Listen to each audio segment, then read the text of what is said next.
विद्यार्थियों अज असी धर्म है कि ते धर्म की उत्पत्ति दीयां विधियां किहड़ियां किहड़ियां हन इस लैक्चर दे बारे गल करांगे।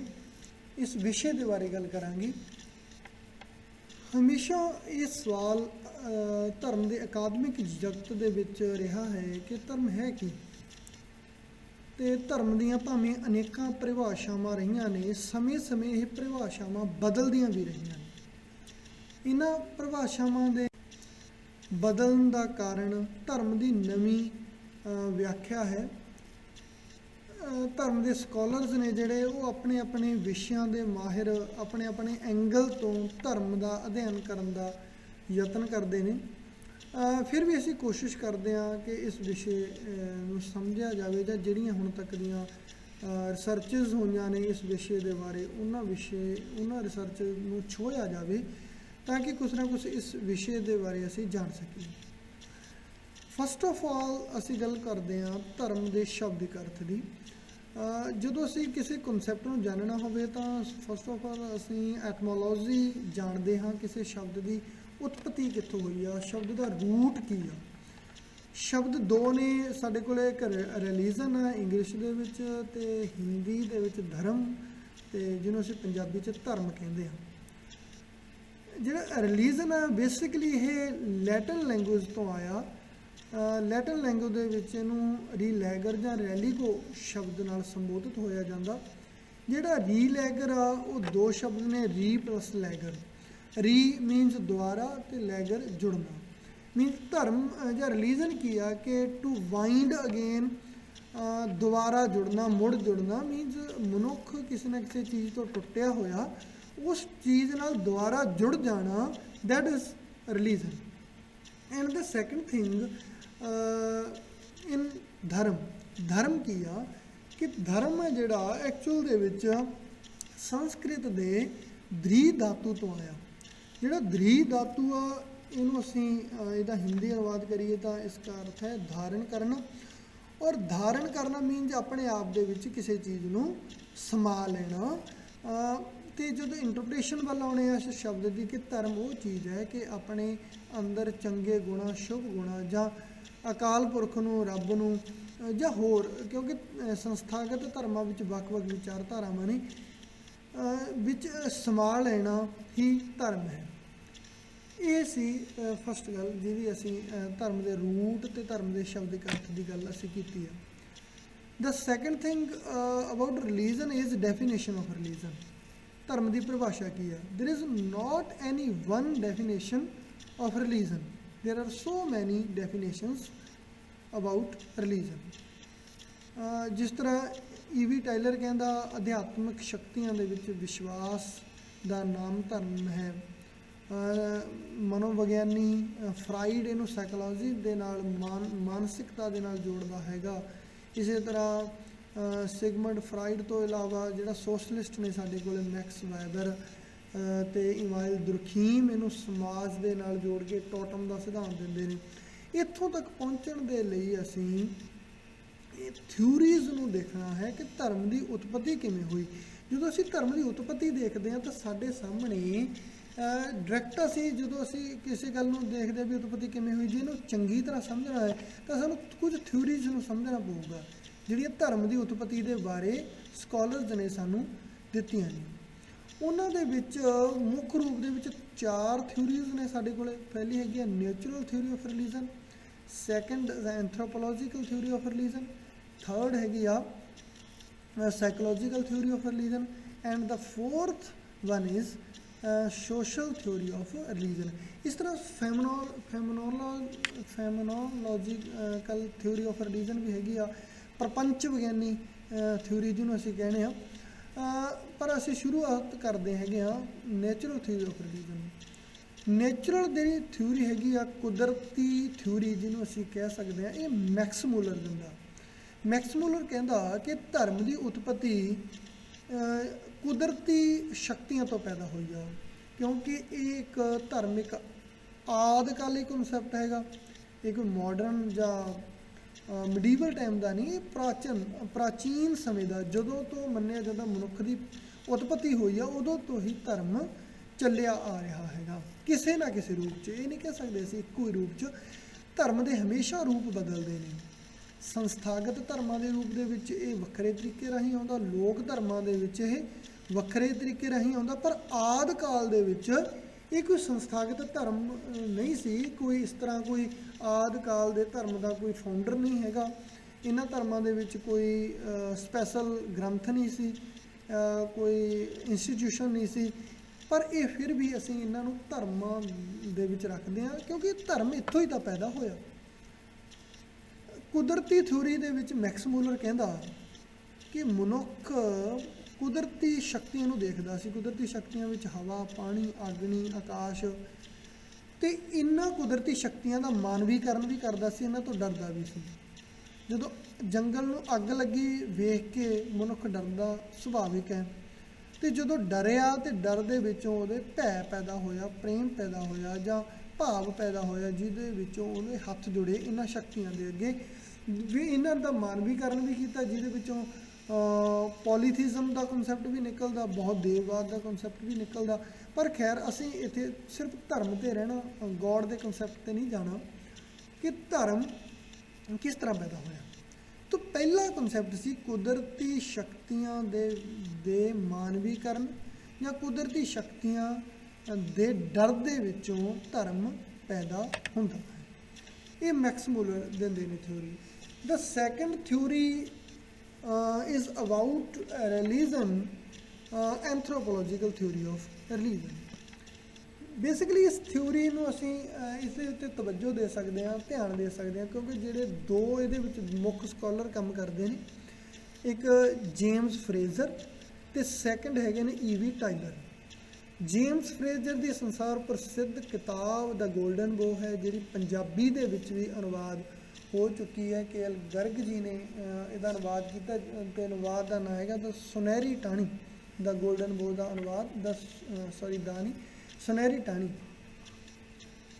ਜਿਹਨੂੰ ਅਸੀਂ ਪੜ੍ਹ ਸਕਦੇ ਹਾਂ। ਤੇ ਜੇ ਅਸੀਂ ਧਰਮ ਨੂੰ ਤੇ ਧਰਮ ਦੇ ਪੁਰਾਤਨ ਰੂਪ ਨੂੰ ਸਮਝਣਾ ਹੈਗਾ,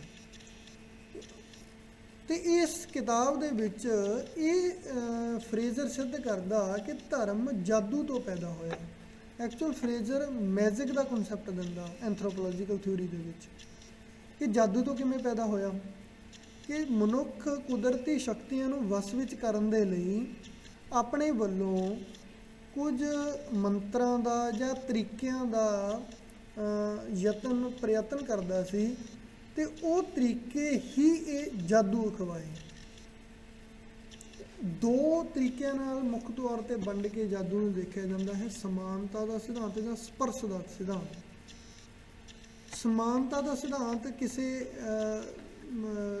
ਕੋਈ ਚੀਜ਼ ਜਿਹੜੀ ਵਾਪਰਦੀ ਆ ਉਸੇ ਦੇ ਸਮਾਨ ਤੁਸੀਂ ਆਪਣੇ ਵੱਲੋਂ ਕੋਈ ਚੀਜ਼ ਇਸ ਤਰ੍ਹਾਂ ਦਾ ਕੰਮ ਕਰੋ ਜਿਹੜਾ ਉਹਦੇ ਸਮਾਨ ਹੋਵੇ, ਤਾਂ ਇਹ ਡੈਫੀਨੇਟਲੀ ਉਹਨੂੰ ਲੱਗਦਾ ਸੀ ਕਿ ਇਸੇ ਤਰ੍ਹਾਂ ਹੀ ਹੋ ਜਾਵੇਗਾ, ਕਿਉਂਕਿ ਉਹ ਐਂ ਸੋਚਦਾ ਸੀ।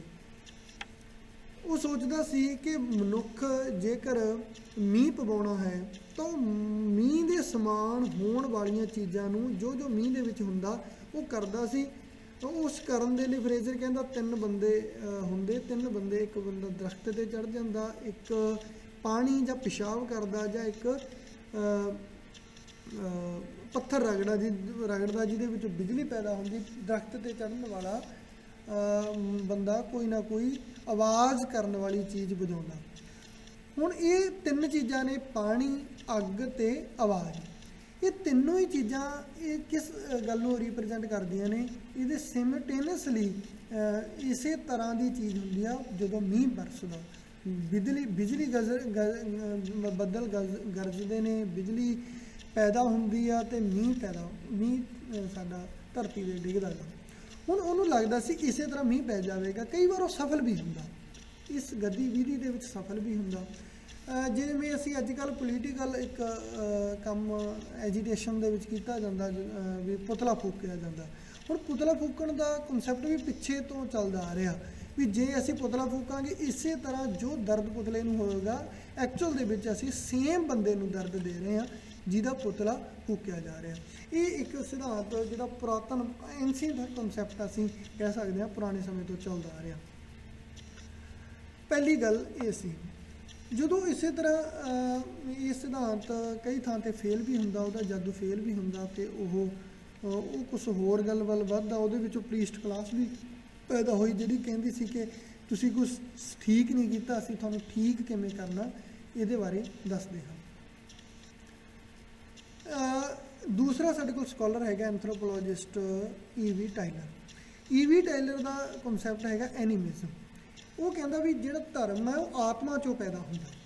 ਆਤਮਾ 'ਚੋਂ ਕਿਸ ਤਰ੍ਹਾਂ ਪੈਦਾ ਹੁੰਦਾ ਕਿ ਮਨੁੱਖ ਜਿਹੜਾ ਪ੍ਰਾਚੀਨ ਮਨੁੱਖ ਹੈ ਉਹ ਜਦੋਂ ਕਿਸੇ ਮਰੇ ਹੋਏ ਬੰਦੇ ਨੂੰ ਦੇਖਦਾ ਸੀ ਤੇ ਉਹਨੂੰ ਲੱਗਦਾ ਸੀ ਵੀ ਯਾਰ ਇਹ ਕੱਲ੍ਹ ਤੱਕ ਤਾਂ ਬਹੁਤ ਵਧੀਆ ਤਰੀਕੇ ਨਾਲ ਚੱਲਦਾ ਫਿਰਦਾ ਤੁਰਿਆ ਫਿਰਦਾ ਸੀ, ਬਟ ਅੱਜ ਕੀ ਹੋ ਗਿਆ ਇਹਨੂੰ ਕਿ ਇਹ ਮਨੁੱਖ ਆ ਜਿਹੜਾ ਇਹ ਤੁਰ ਨਹੀਂ ਰਿਹਾ, ਬੋਲ ਨਹੀਂ ਰਿਹਾ, ਇਹਦਾ ਸਰੀਰ ਗਲ ਰਿਹਾ, ਸੜ ਰਿਹਾ। ਤੇ ਉਹਦੇ ਵਿੱਚੋਂ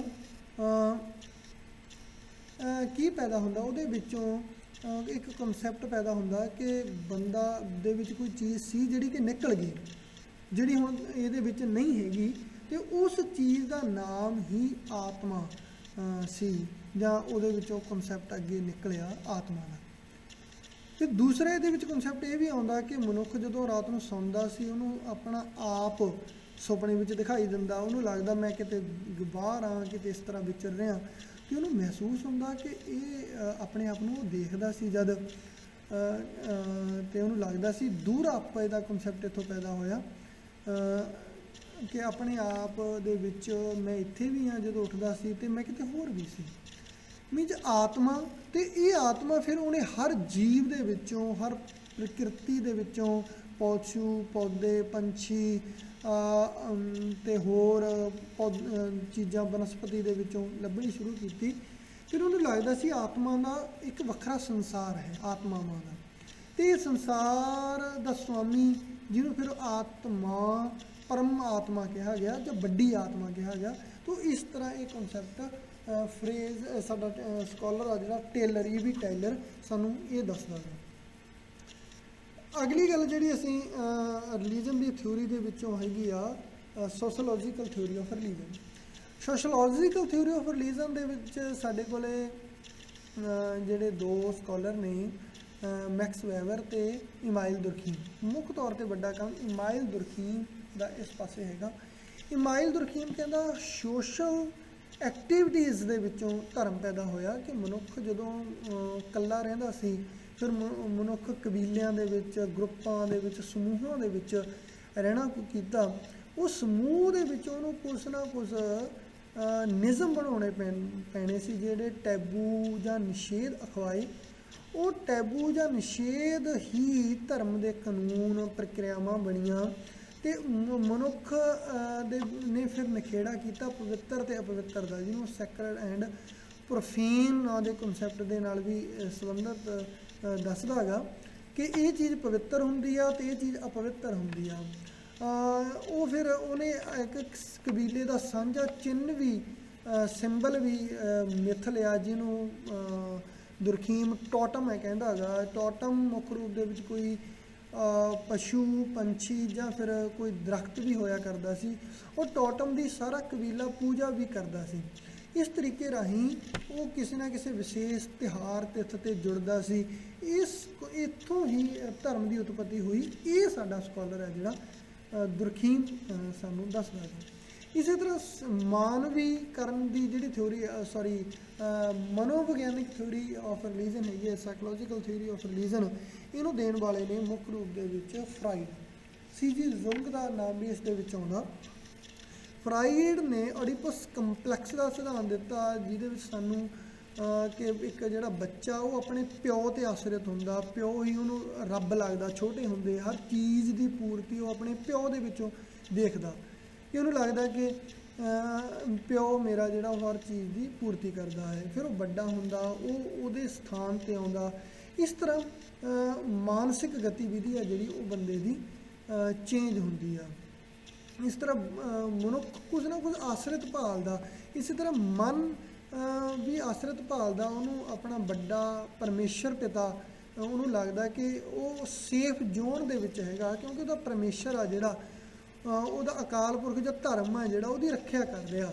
ਇਸ ਤਰੀਕੇ ਰਾਹੀਂ ਮਨੁੱਖ ਦੇ ਧਰਮ ਆ ਜਿਹੜਾ ਮਨ ਦੇ ਤਹਿਾਂ ਦੇ ਵਿੱਚ ਪਿਆ, ਇਹ ਦੱਸਣ ਵਾਲੇ ਨੇ ਸਾਨੂੰ ਫਰੇਜ਼ਰ।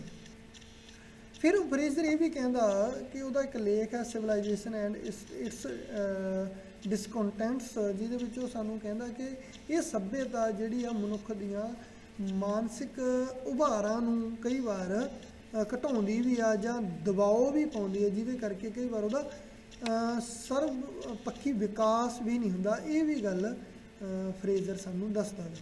ਖੈਰ, ਇਹ ਥਿਊਰੀਜ਼ ਨੇ ਧਰਮ ਦੀਆਂ, ਜਿਹਦੇ ਬਾਰੇ ਅਸੀਂ ਵੱਖ-ਵੱਖ ਥਿਊਰੀਜ਼, ਹੁਣ ਇਹਦੇ ਵਿੱਚੋਂ ਹਰ ਇੱਕ ਥਿਊਰੀ ਦੀਆਂ ਕ੍ਰਿਟਿਸਿਜ਼ਮ ਹੋਇਆ। ਇੱਕ ਥਿਊਰੀ ਕੁਛ ਕਹਿੰਦੀ ਹੈ ਅਤੇ ਦੂਜੀ ਥਿਊਰੀ ਜਿਹੜੀ ਰਚਣ ਵਾਲਾ ਉਹ ਪਹਿਲੀ ਥਿਊਰੀ ਦਾ ਕ੍ਰਿਟਿਸਿਜ਼ਮ ਕਰਦਾ ਹੈਗਾ। ਫਾਈਨਲ ਕੋਈ ਨਹੀਂ, ਜਿਵੇਂ ਧਰਮ ਦੀਆਂ ਪਰਿਭਾਸ਼ਾਵਾਂ ਫਾਈਨਲ ਨਹੀਂ ਕਿ ਆਹੀ ਪੱਕੀ ਆ, ਇਸੇ ਤਰ੍ਹਾਂ ਹੀ ਧਰਮ ਪੈਦਾ ਹੋਇਆ ਹੋਏਗਾ ਜਾਂ ਇਸੇ ਤਰ੍ਹਾਂ ਹੀ ਪੈਦਾ ਹੋਇਆ, ਇਹ ਅਸੀਂ ਕੁਝ ਪੱਕਾ ਨਹੀਂ ਕਹਿ ਸਕਦੇ। ਅਸਲ ਦੇ ਵਿੱਚ ਇਹ ਜਿਹੜੇ ਸਕਾਲਰ ਨੇ ਇਹਨਾਂ ਦੇ ਆਪਣੇ ਆਪਣੇ ਖੇਤਰ ਨੇ, ਕਿਸੇ ਦਾ ਸਾਈਕੋਲੋਜੀ ਖੇਤਰ ਆ, ਸੋਸ਼ੋਲੋਜੀ ਖੇਤਰ ਆ, ਜਾਂ ਐਂਥਰੋਪੋਲੋਜੀ ਖੇਤਰ ਆ, ਜਾਂ ਕੋਈ ਹੋਰ, ਜਾਂ ਇਸੇ ਤਰ੍ਹਾਂ ਪ੍ਰਪੰਚ ਵਿਗਿਆਨ ਵੀ ਹੈਗੀ ਆ, ਜੀ ਵੈਂਡਰਲਿਊ ਜਿਹਦੇ ਸਕਾਲਰ ਹੈਗੇ ਨੇ। ਹੁਣ ਇਹ ਸਕਾਲਰਾਂ ਨੇ ਆਪਣੀ ਆਪਣੀ ਵੱਖਰੀਆਂ ਐਨਕਾਂ ਲਾਈਆਂ ਨੇ। ਜਿਵੇਂ ਅਸੀਂ ਕੋਈ ਵਸਤੂ ਨੂੰ ਦੇਖਦੇ ਹਾਂ, ਐਨਕ ਨੀਲੀ ਲਾ ਲਈਏ, ਅਸੀਂ ਲਾ ਲਈਏ ਰੈੱਡ ਐਨਕ ਲਾ ਲਈਏ, ਤਾਂ ਸਾਨੂੰ ਵਸਤੂ ਦਾ ਰੰਗ ਵੀ ਰੈੱਡ ਦਿਖੇਗਾ। ਅਤੇ ਇਸੇ ਤਰ੍ਹਾਂ ਇਹਨਾਂ ਦੀਆਂ ਐਨਕਾਂ ਦੇ ਨਾਲ ਜਦੋਂ ਅਸੀਂ ਧਰਮ ਨੂੰ ਦੇਖਦੇ ਹਾਂ ਤਾਂ ਸਾਨੂੰ ਲੱਗਦਾ ਵੀ ਹਾਂ ਇਸੇ ਤਰ੍ਹਾਂ ਧਰਮ ਪੈਦਾ ਹੋਇਆ। ਪਰ ਸਾਡੇ ਕੋਲ ਇਹੀ ਇੱਕ ਸਾਧਨ ਵੀ ਹੈਗਾ ਅਕਾਦਮਿਕ ਜਗਤ ਦੇ ਵਿੱਚ, ਅਸੀਂ ਜਦੋਂ ਅਸੀਂ ਧਰਮ ਨੂੰ ਦੇਖਦੇ ਹਾਂ। ਪਰ ਜਦੋਂ ਅਸੀਂ ਅਧਿਆਤਮਿਕ ਜਗਤ ਵੱਲ ਆਉਣੇ ਹਾਂ ਤਾਂ ਉੱਥੇ ਥੋੜ੍ਹਾ ਜਿਹਾ ਗੱਲ ਵੱਖਰੀ ਆ। ਉੱਥੇ ਧਰਮ ਨੂੰ ਹੋਰ ਪੈਮਾਨਿਆਂ ਦੇ ਨਾਲ ਦੇਖਿਆ ਜਾਂਦਾ। ਉੱਥੇ ਸ੍ਰਿਸ਼ਟੀ ਰਚਨਾ ਧਰਮ ਦੇ ਬਾਰੇ ਮੁੱਖ ਰੂਪ ਦੇ ਵਿੱਚ ਇਸ ਤਰ੍ਹਾਂ ਆਉਂਦਾ ਕਿ ਮਨੁੱਖ ਦੀਆਂ ਸੀਮਤ ਬੁੱਧੀ ਆ, ਸੀਮਤ ਬੁੱਧੀ ਦੇ ਨਾਲ ਮਨੁੱਖ ਆਪਣੇ ਆਪ ਬਾਰੇ ਜਾਣਨਾ ਵੀ ਵੱਡਾ ਔਖਾ, ਪਰ ਜਿਹੜਾ ਹਜ਼ਾਰਾਂ ਸਾਲ ਪਹਿਲਾਂ ਚੀਜ਼ ਹੋਈ ਆ ਉਹਦੇ ਬਾਰੇ ਬੰਦਾ ਕਿਵੇਂ ਜਾਣੇ, ਜਿਹਦੇ ਵਿੱਚ ਪਿਤਾ ਕਾ ਜਨਮ ਕੇ ਜਾਣਿਆ ਪੂਤ ਦੀ ਧਾਰਨਾ ਡਿਵੈਲਪ ਹੁੰਦੀ ਆ। ਪਰ ਮੂਲ ਰੂਪ ਦੇ ਵਿੱਚ ਸਾਰਿਆਂ ਧਰਮ ਦੀ ਜਿਹੜੀ ਗੱਲ ਆਉਂਦੀ ਆ ਉਹ ਹੈਗੀ ਆ ਨੈਤਿਕਤਾ ਬੇਸਡ। ਧਰਮ ਜਿਹੜਾ ਹੈਗਾ ਮੋਰਲਟੀ ਬੇਸਡ ਹੈਗਾ ਕਿ ਚੰਗੀਆਂ ਗੱਲਾਂ, ਚੰਗਾ ਕੁਛ ਕਰਨਾ। ਜਿਵੇਂ ਕਿ ਗੁਰੂ ਅਰਜਨ ਪਾਤਸ਼ਾਹ ਨੇ ਧਰਮ ਦੀ ਪਰਿਭਾਸ਼ਾ ਦਿੱਤੀ ਆ ਸੁਖਮਨੀ ਬਾਣੀ ਦੇ ਵਿੱਚ, ਜਿੱਥੇ ਉਹ ਕਹਿੰਦੇ ਨੇ ਚੰਗਾ ਕੰਮ ਕਰਨਾ, ਸਰਬ ਧਰਮ ਮੈਂ ਸ੍ਰੇਸ਼ਟ ਧਰਮ, ਹਰ ਕੋ ਨਾਮ ਜਪ ਨਿਰਮਲ ਕਰਨਾ, ਕਿ ਨਿਰਮਲ ਚੰਗੇ ਕੰਮ ਕਰਨੇ ਅਤੇ ਰੱਬ ਦਾ ਨਾਮ ਲੈਣਾ, ਇਹ ਧਰਮ ਆ। ਸੋ ਇਸ ਤਰ੍ਹਾਂ ਧਰਮ ਦੀਆਂ ਵੱਖ ਪਰਿਭਾਸ਼ਾਵਾਂ ਨੇ, ਧਰਮ ਦੀਆਂ ਥਿਊਰੀਜ਼ ਵੱਖ ਹੈਗੀਆਂ ਨੇ। ਇਹ ਸਾਡਾ ਇਹ ਕਨਸੈਪਟ ਸੀ ਜਿਹਦੇ ਵਿੱਚ ਇਹ ਪਹਿਲਾ ਲੈਕਚਰ ਸੀ ਜਿਹਦੇ ਵਿੱਚ ਅਸੀਂ ਧਰਮ ਕੀ ਹੈ ਅਤੇ ਧਰਮ ਦੀਆਂ ਥਿਊਰੀਜ਼ ਕੀ ਨੇ ਜਾਣਨ ਦਾ ਯਤਨ